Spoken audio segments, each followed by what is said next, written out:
But wait, the lighting is good. 131. Let's say it louder. 131. Episode 131. A prime number. What was Lance was alluding to the light? No, I think the lighting on the painting has been good. You've been picking up the midtones, director. Okay. So good job. All right. So somebody wrote in questioning my claim from a couple weeks ago that up to 1.7% of people are intersex, that is, having characteristics of both sexes. And they rightfully criticized that number, saying that, yeah, a lot of these conditions that could be considered intersex aren't discernible unless you do unless you do some kind of huge diagnostic. Most people who might potentially be intersex probably go through their entire lives without even knowing it. You mentioned Klinefelter syndrome, which is I think the double XY deal. They have two X chromosomes and one Y chromosome, and the deal is that doesn't make somebody full-on a hermaphrodite, but it does make them not so boyish a boy. But anyway, so the person who wrote in said the incidence of full-on, full penis, full vagina, both in one thing, it might show up like once in 6,000 cases, 6,000 people. So that's a legit point. At the same time, my wife went to the DMV, had to get her, there's a thing called Real ID, where the U.S. is going to make people who want to travel have super duper ID that's been verified extra well. So my wife went in to get one of those, and it turns out that on your driver's license now, you can check male, female, or none of the above. I don't know what the exact designation is, but it indicates that you're not strictly one or the other. And my reaction to that in general is, who gives a fuck? It's like, you believe that you're defending, well, you can defend what you want to defend. But I just don't see the end of the world. And we'll talk about the end of the world later. By letting people, if they choose to be a little wobbly about gender. All right. Well, this is only my personal theory. I don't have any. I just came to this theory on my own, and that is that this gender thing is a kind of fascism. That what the left wants more than anything is just to control people. And I've come to the conclusion that if they can get people to be afraid to say whether somebody's a man or a woman, if you can't even say a man is a man and a woman is a woman, then you are controlled. Now you may say, why, what difference does it make? I think that to be a socialist is to be somebody that wants to control other people.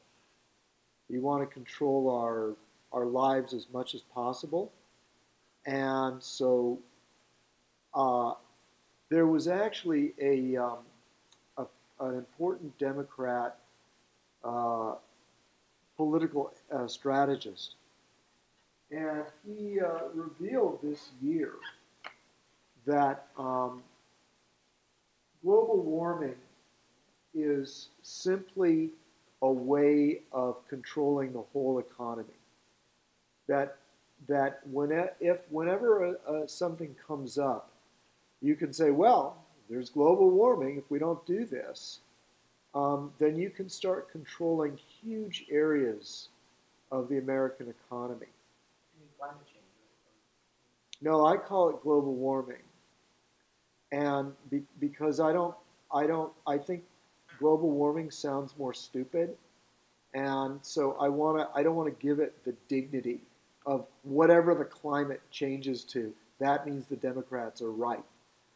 So what happens is you will hear socialists talking a lot about global warming when they want to control things, industries, countries.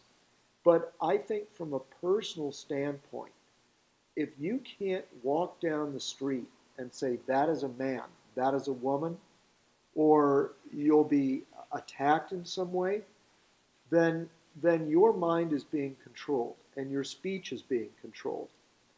And if you can convince someone, like Rick, for example, that it doesn't matter, that these things just aren't important, then you can, if you can convince somebody that whether someone is a man or a woman is not important, then you can convince them of anything.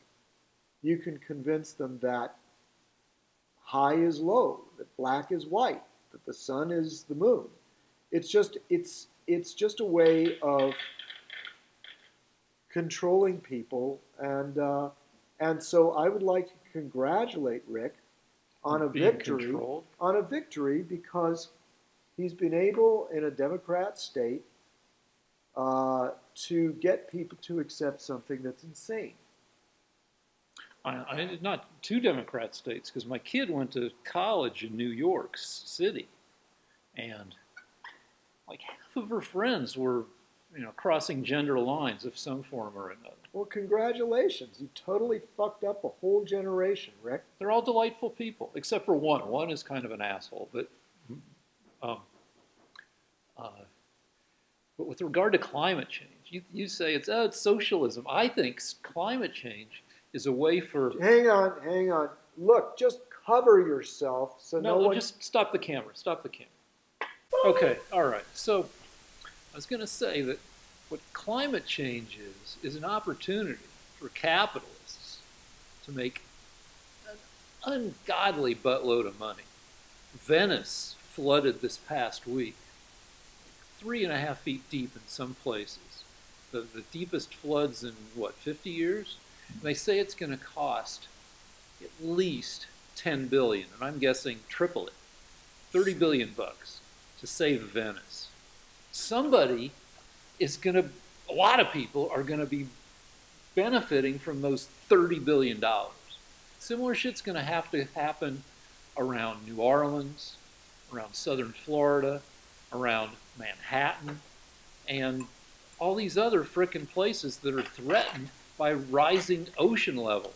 And there are all these other things that need to be done. Like you have to save even like you yesterday, or last time we talked, you're talking about how climate change, global warming, makes it possible to grow crops in places you couldn't grow crops before.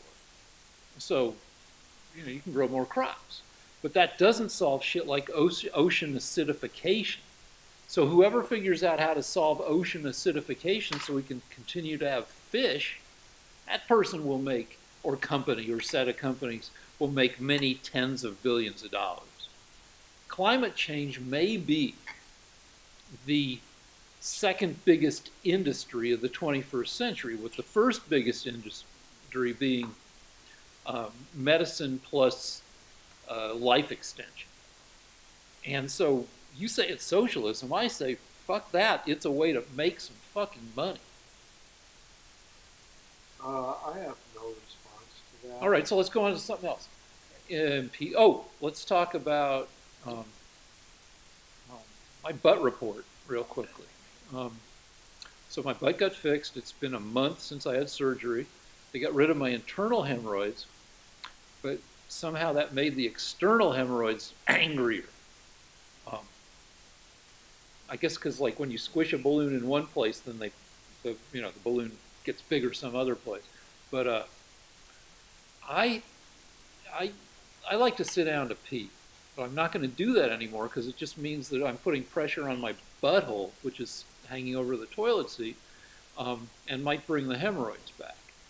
And I was under the impression that I like to sit down to pee because I'm lazy.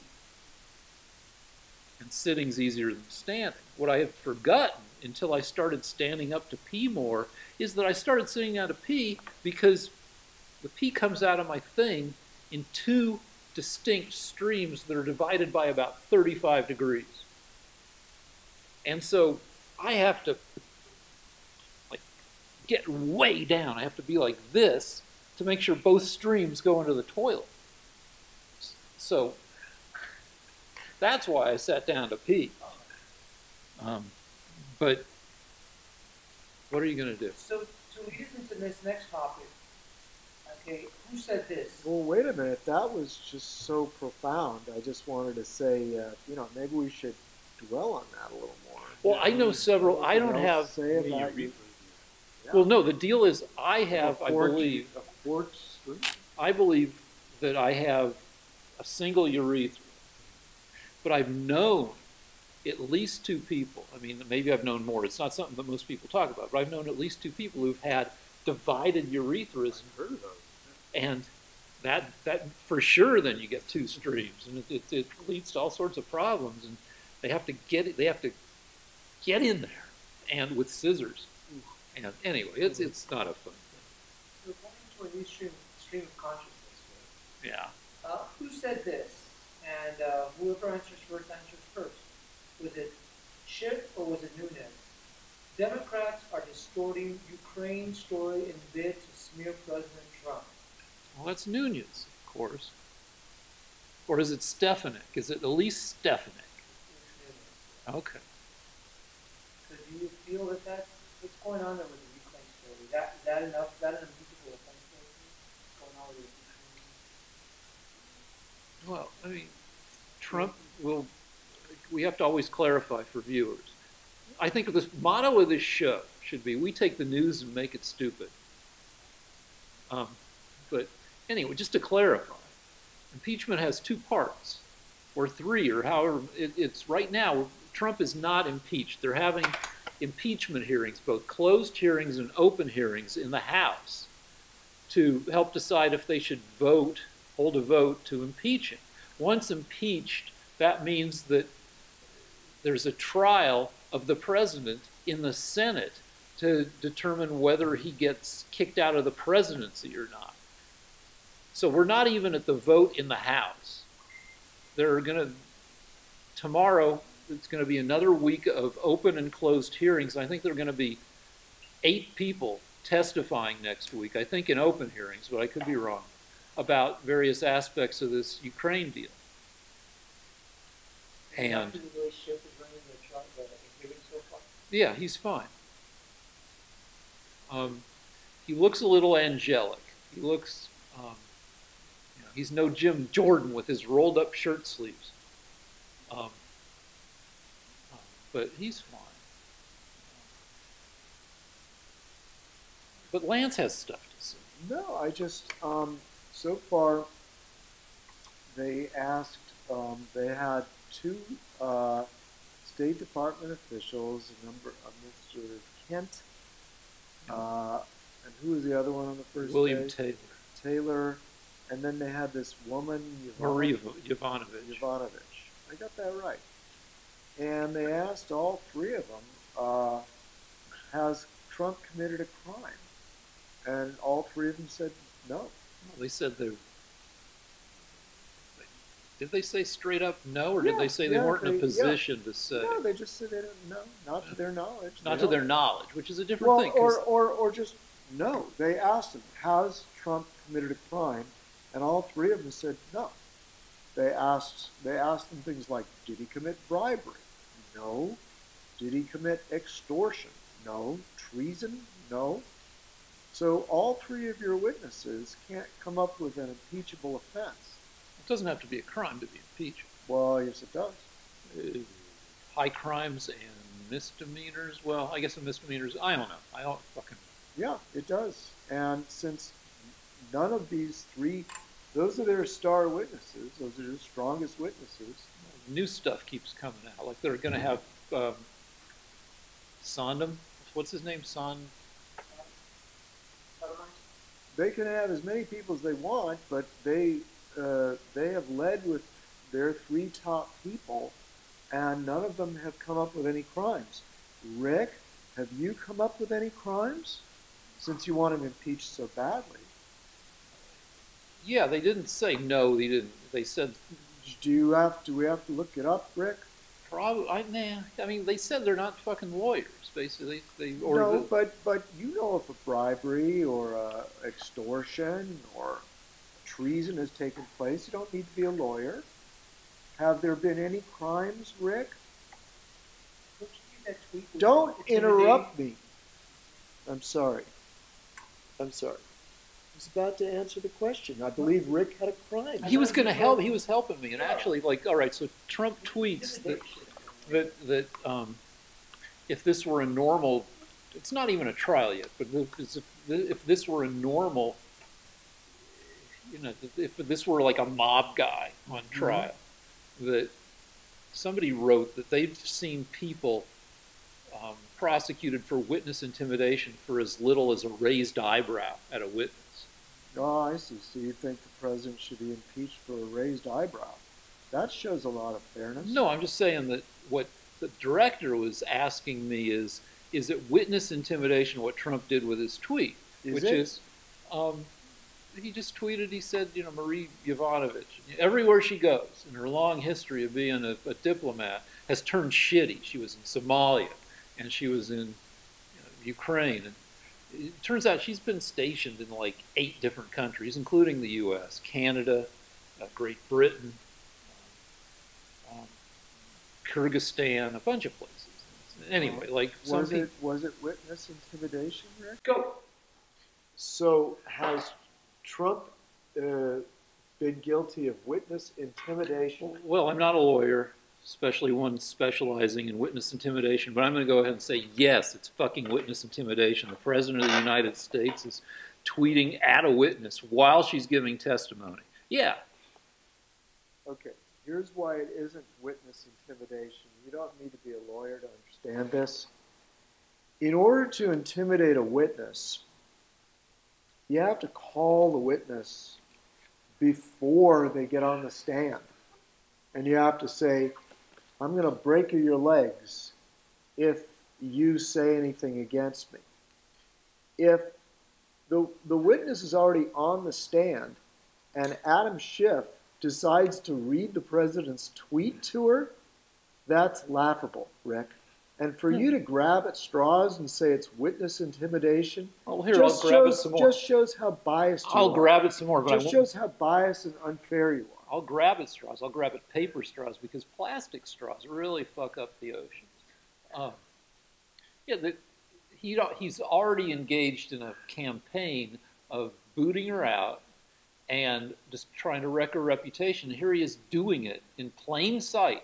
Just because, and the deal with Trump is, people have to explain is, just because the president does his criming in plain sight doesn't mean it's not a crime. No, but what I'm saying is this, Rick.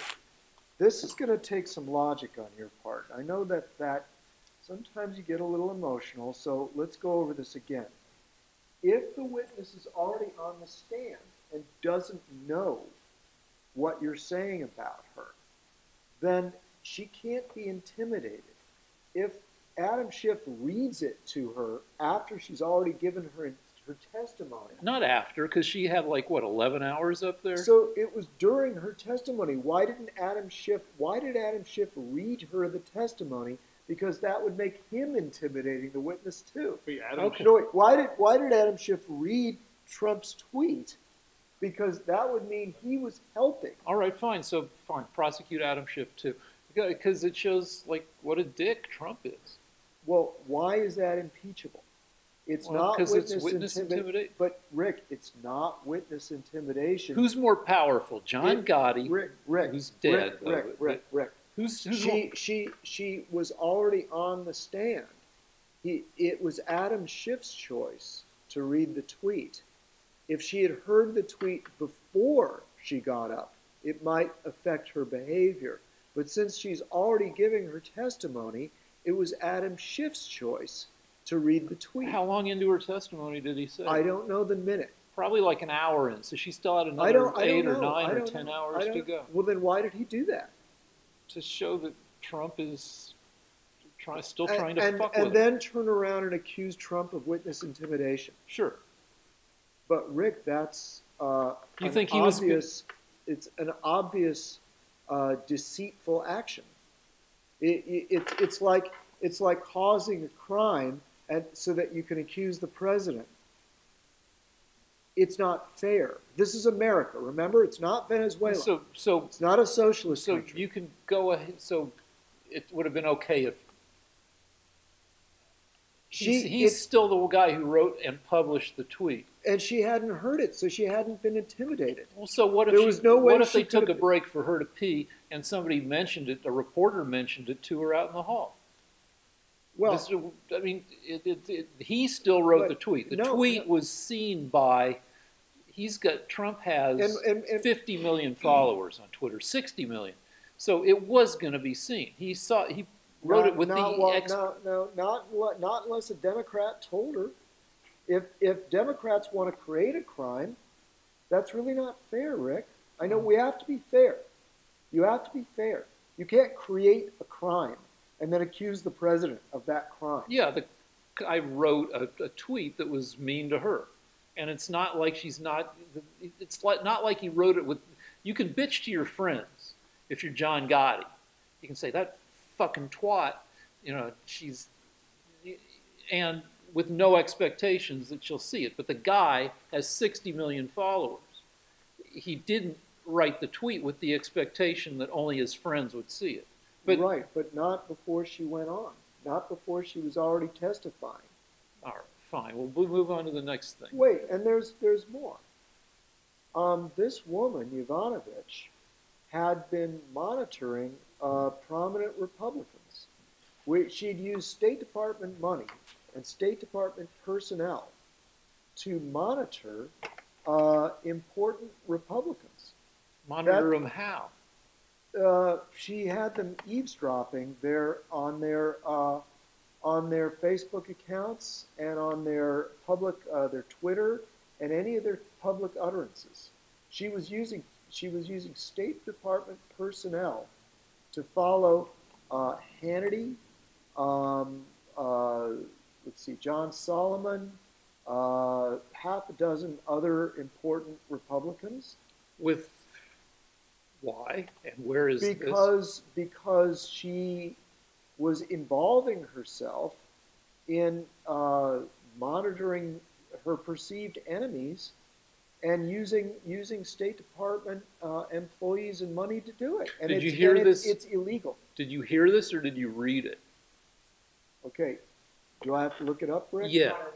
Yeah, because I haven't heard about it at all. And it seems ridiculous. What? It's not on Fox, it's not on Drudge, it's not on anybody. No, let's It would have been all over the internet. Let's look it up.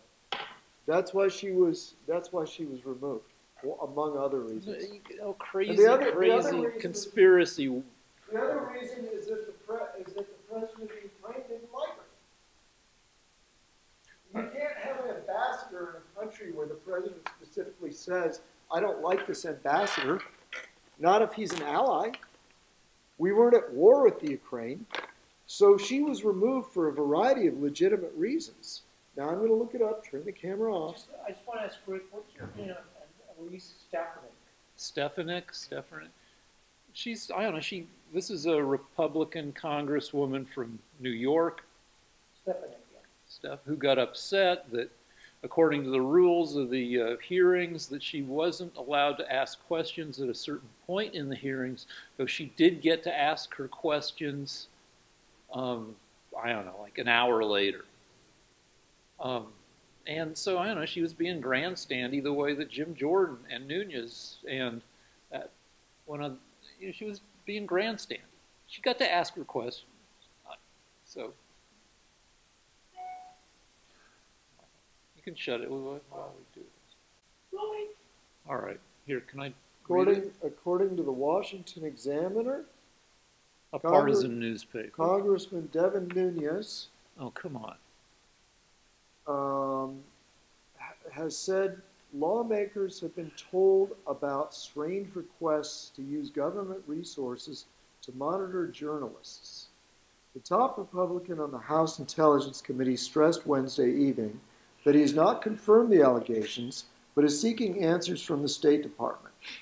During an interview with Fox News host Sean Hannity, Nunes talked about a letter by former GOP Congressman Pete Sessions to Secretary of State Mike Pompeo that he said raised concerns that former U.S. Ambassador to Ukraine Marie Yovanovich was not serving the Trump administration well and was removed from her post earlier this year. We also have concerns that possibly they were monitoring press from different journalists and others, Nunes said, that we don't know. But we have people who are giving us this information, and we're going to ask these questions to the State Department, and hopefully they're going to get the answers before she comes in on Friday. Okay, so let me say what the allegations are.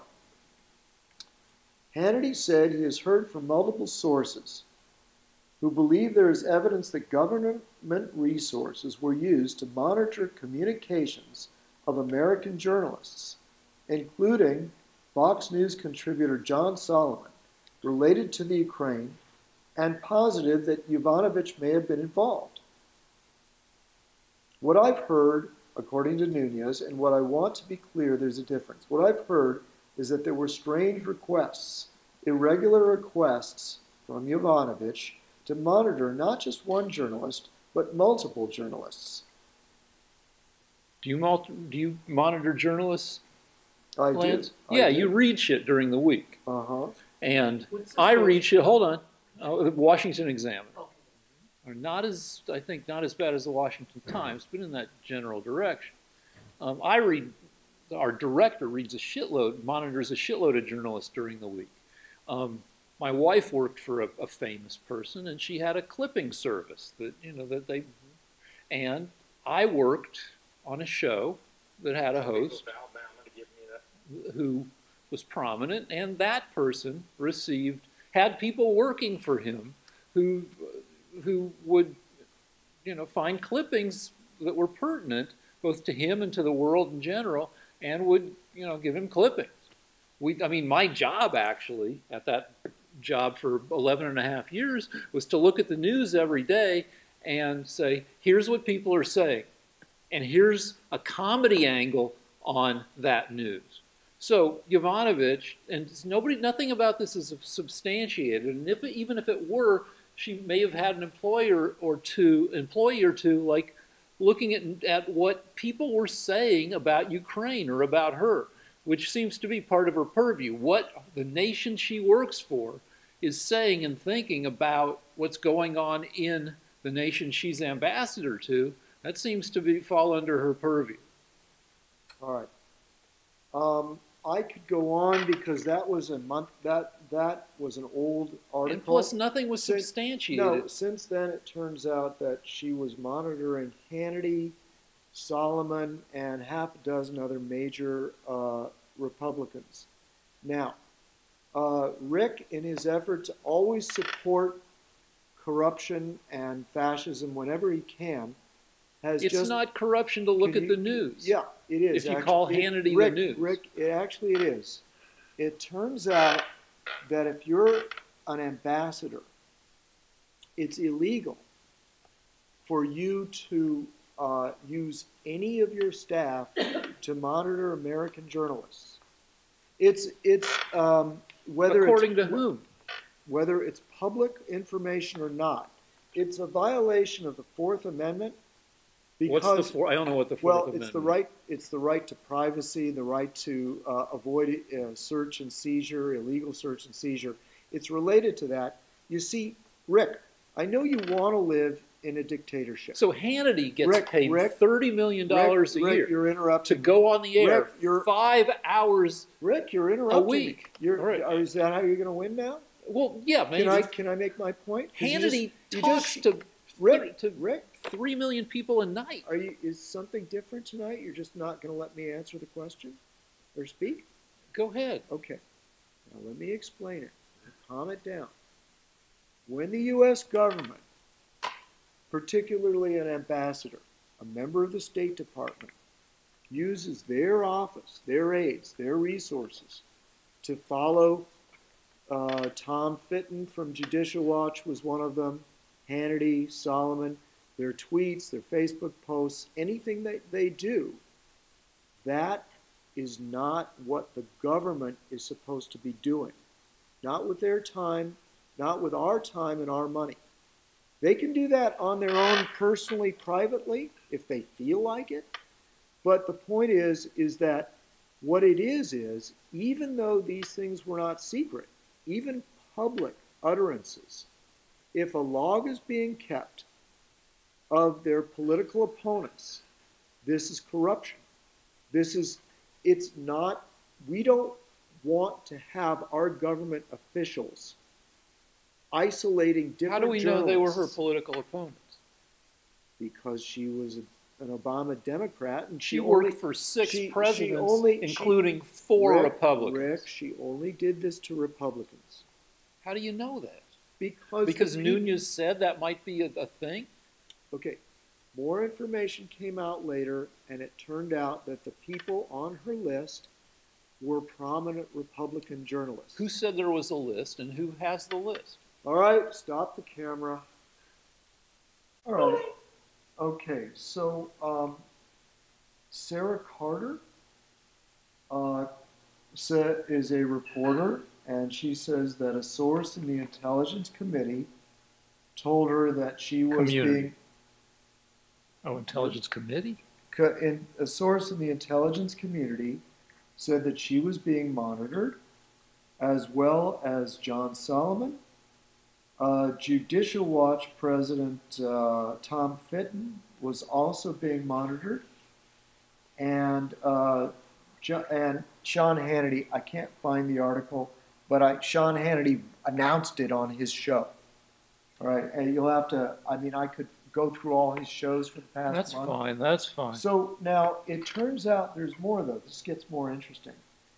The reason they believe is because these were reporters that were investigating the Biden situation, where Biden was bribed $80,000 a month because his father was the vice president, and the Burisma company was going to need the vice president of America's help. Now, so it turns out that all of the reporters writing about that were being investigated, were being monitored by Ambassador Yovanovich. Now, why was it her business to do that? Yeah, obviously it wasn't. But this isn't unusual because the Obama administration did this, the Obama administration did this to a reporter in 2014. They looked at the shit he or she wrote? No, what happened was the Obama administration claimed that a Fox News reporter was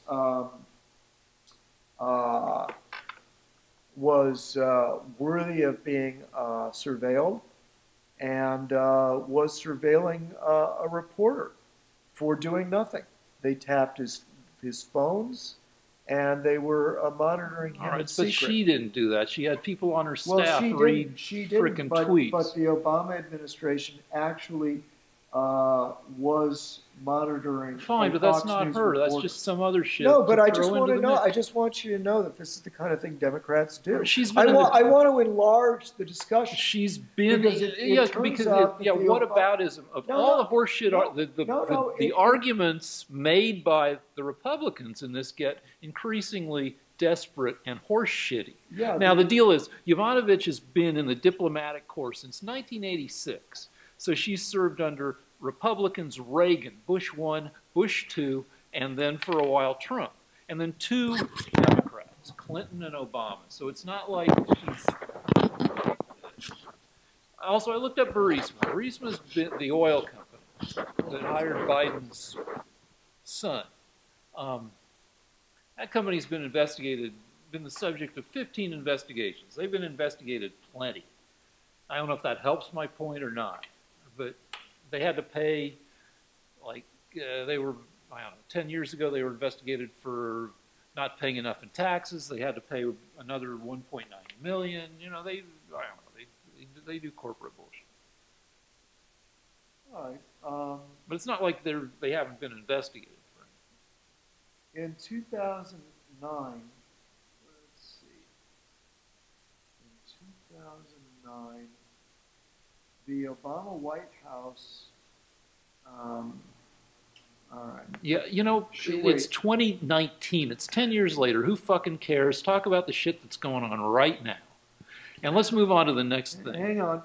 In 2013, the Obama Justice Department labeled Fox News reporter James Rosen a criminal co-conspirator under the Espionage Act. And because the reporter used a State Department contractor as a source for a story. Rosen was also labeled a flight risk. The Justice Department seized the records of at least 5 phone lines connected to Fox News. The federal law enforcement agency even seized the phone records of Rosen's parents. Mm-hmm. The FBI also got a warrant to search Rosen's emails from 2010. In May 2013, Associated Press revealed Look, our director's asleep. that the Justice Department had secretly collected 2 months' worth of personal and work-related phone calls made by AP reporters and editors. So it turns out that, federal officials under Obama secretly obtained records on incoming and outgoing calls made by specific AP journalists. Yeah, Obama as well didn't as like general leakers. News staff. The news group reported potentially compromising many sources totally unrelated to the investigation. Federal investigators under Obama even collected data on calls made by AP reporters in the House of Representatives press gallery. Okay. In right. 2014, the Obama administration set the record for denying the most Freedom of Information Act requests of any administration. Okay, fine. This is kind of a way. We know Obama didn't like leakers. And maybe some of his dislike, infringed on freedom of the press. So you think all these reporters were leakers? You just assume they were? No. Do you have any evidence that they were leakers? That's not what I'm saying at all. You just said that 20 seconds ago. No, you're putting words in my mouth. Reporters' job is to report. If they're talking to State Department personnel... So you're just making up excuses. What am I'm saying? Obama didn't like State Department... No, I'm not making excuses for him. I'm saying that he probably went too far in trying to suppress leaks and what he considered leaks from government personnel. Do you want the United States government to be listening in on the phone calls of dozens of reporters, Rick, that they consider their enemies? I guess that Obama went too far. Went too far. It was well-meaning, but he went too far. No, I'm saying, I'm not sure. I don't know that much about it. Do you want to do that? Do you want the President of the United States to be following journalists, surveilling them, surveilling Well, there's their a emails, different, you're talking about two different things. Yeah. One is surveillance, and the other is just reading the shit that they say or listening to the shit that they say or print. On the phone, privately. Yeah, but Marie Yovanovich was not having... It's the same thing. It's not the fucking same thing. One is surveillance and one is reading work product. Yeah, but if Hannity goes on TV and he says a bunch of shit, you're allowed to...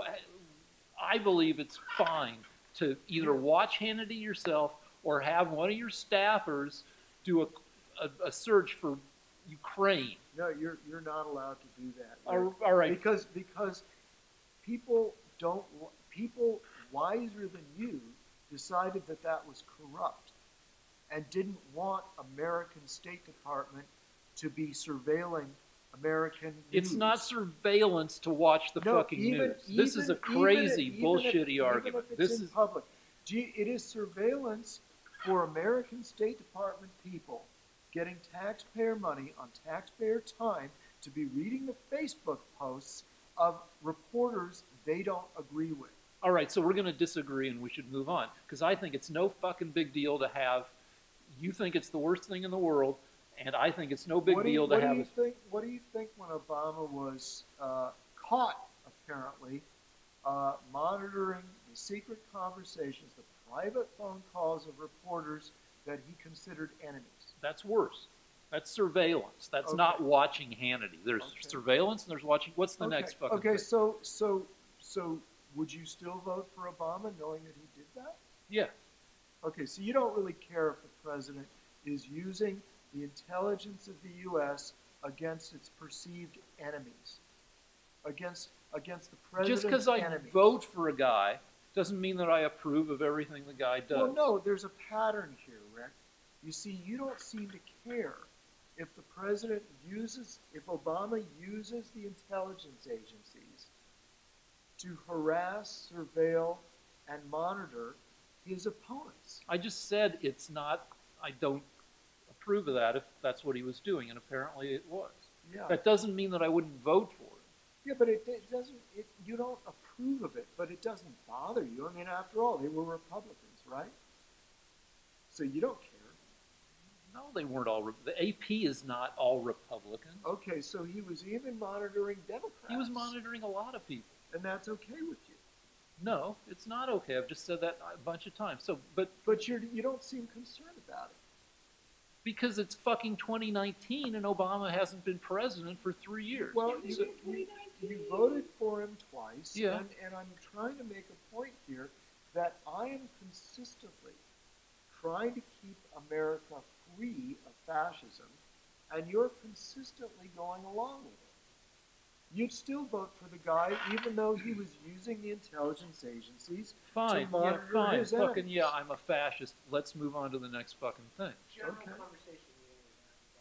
Oh yeah, okay. So we've semi had this conversation before about the future. Now the director threatens to do in the year 2000. Okay, I would just like to say something. There's two things I don't like. The first thing is I don't like it when the director starts the show with the funny voice. Like he says, rolling. I don't like that. I don't think it's funny. It hasn't been funny for 2 years. I don't think if it ever was. I don't think it's a funny. That's just the way he says rolling. No, he or she. It could say it in a rich baritone if he felt like it. I've heard this individual, and in fact, I'm willing to reveal its name. No. Oh, also, we had to cut out the whistleblower's name because I'm willing to reveal something even more secret. The name of the director of this show. No. If he doesn't stop doing the year thing that he does every time we mention a year. all right. Well, Do I have your support on this, Rick? Well, the deal is that we yell at each other about things, and the director does stuff to piss us off. So I don't like getting pissed off, but I do like that I don't like feeling pissed off and getting frustrated with you, but it is the nature of the show. I'm worried about your asshole. You know, it's never going to be perfect. The effect that this is having on your asshole, Rick, the director is killing you. It's no, you know, We should ask the audience if the audience, if they get annoyed with this in the year 2020. All right. So to get to the topic, you maintain more or less that without Republican leadership, the country, well, let's say, all right, you maintain that if under continued Democratic leadership, if the Democrats win a bunch of offices and are allowed to do what they want, they will turn America into a socialist hellhole. Yeah, that's exactly what I think. Thank you for correctly portraying my views. And I like to say that the U.S. is the 8th least socialist country. But the deal is that I think that political leadership has less to do with the nature of the country than the people and the lives of the citizens of the country and their economic lives.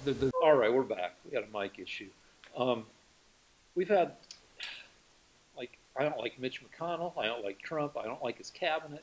Yet, my day, except for the diarrhea I get when I look at the news and the time I waste looking at tweets, um, my life is the same. That we haven't descended into into Republican fascism. I mean, there are some things that are horrible. I'm lucky enough not to be somebody trying to get into America on the border and various, but life in America goes on daily, regardless of what the politicians do. And like the stock market has had a bunch of all-time highs this week. One reason being, when a president's in trouble, the stock market loves it, because when you have a distracted national political leadership, that they're not trying to fuck with the financial markets. So Reagan was in trouble at the end of his second term. Clinton was in trouble, and during both those times, the stock market went crazy. They loved distracted politicians who are too busy with their own shit to worry about what the finance people are doing. But what I'm saying is, really, how much difference would different political leadership make? It's what the people of America do versus the 536 national elected politicians there are. Right. That we're not going to turn into Venezuela and we're not going to turn into we're not going to turn into North Korea if Republicans keep running the country, and we're not going to turn into Venezuela if Democrats run the country. What we are going to turn into is this kind of technological semi-paradise, semi-dystopia as technology fucking disrupts everything. And that's a bigger deal than who's the president. Okay, I'm going to respond now. Okay. Please don't interrupt me.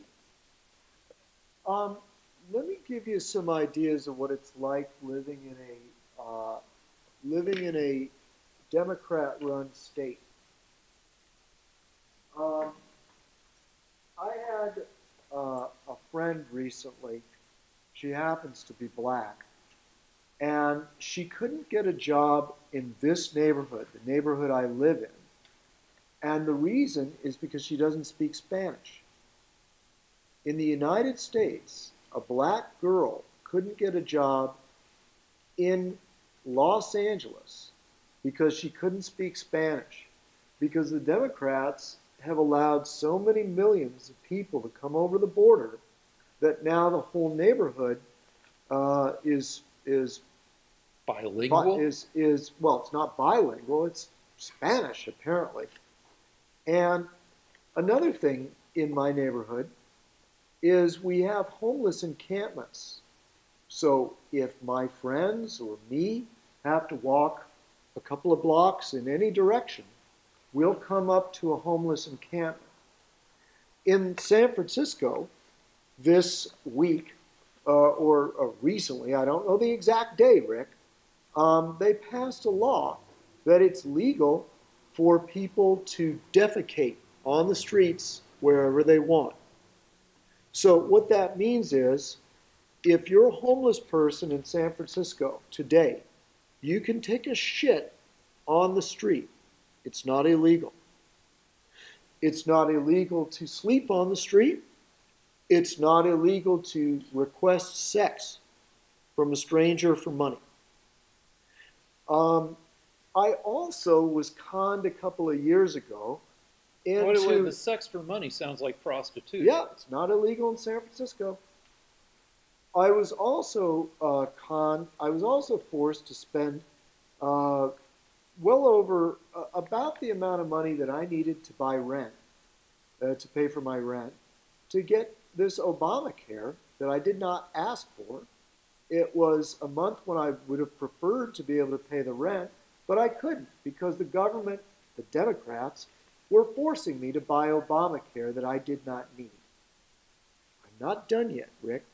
I happen to like Israel, but it turns out that the Obama administration created a treaty with the Iranians that would allow them to develop an atomic bomb within, by now it would only be 3 years away. And once they got that bomb, they were going to use it on Israel because that's what they said they were going to do. And the millions of Jews that live in Israel would be killed. Democrat presidents won't care for Israel. They've proven it in a variety of ways. At one point when Israel was being attacked, Obama just happened to not be able to send armaments that they badly needed. There was a snafu. So Obama said, oh, sorry, we can't send it to you. Eventually he got it rolling, but just wanted to show him who was boss. Another thing that Democrats don't seem interested in is protecting Taiwan. Now, I'm not Chinese, I'm not a nationalist Chinese, but under the Obama administration, the Chinese communists were able to develop a massive, overwhelming naval presence in the sea right next to Taiwan. And this was never allowed before under Republican presidents. And they will easily be able to overwhelm Taiwan if the next president gets in charge that's a Democrat. They've shown they don't care about Taiwan. Now, to me, Taiwan, Israel, South Korea, these are vulnerable points. And I'd like them not to be taken over by the communists. But the Democrats have done very little to stop this progression. I'm not finished. Another thing that the Democrats, who are so terribly concerned about aid going to the Ukraine, another thing that the Democrats did was when Russia invaded the Ukraine, another thing they did was abso-fucking-lutely nothing. So the Russians bit off a big bite of the Ukraine. I'm still talking, Rick. I am still talking, Rick. They bit off yeah, and you know what? That's not all. They also bit off a nice big chunk of eastern Ukraine. But being a Democrat, you neither know nor care about that. You see, you didn't know. You didn't know that. Yeah, I did. Yeah, you didn't know that they invaded eastern Ukraine as well. Yeah, I did. The Russians in Ukraine brought down a passenger jet. Okay. Rick, this happened during the Obama administration. Yeah, the jet came down under Obama. But what you just said, I don't know any of that. And the Russians were able to take over portions of eastern Ukraine. So now, if you give a shit whether the Russians are able to reconstitute their empire, beginning with the crown jewel of their empire, the Ukraine, then you will care to keep a dirty, treasonous Democrat from office.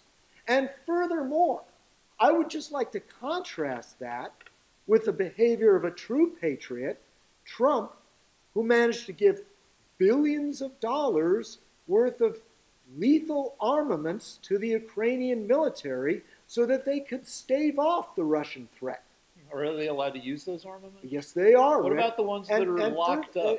No, they sent them Javelin missiles. All of the aid that was required was released, Rick. Okay.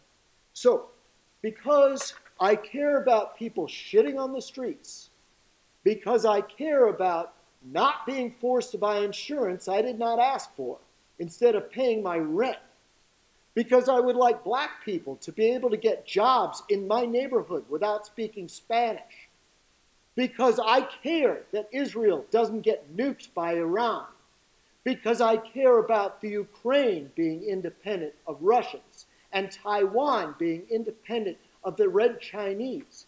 I will vote Republican because, unlike Rick, I give a flying fuck about somebody besides my own self.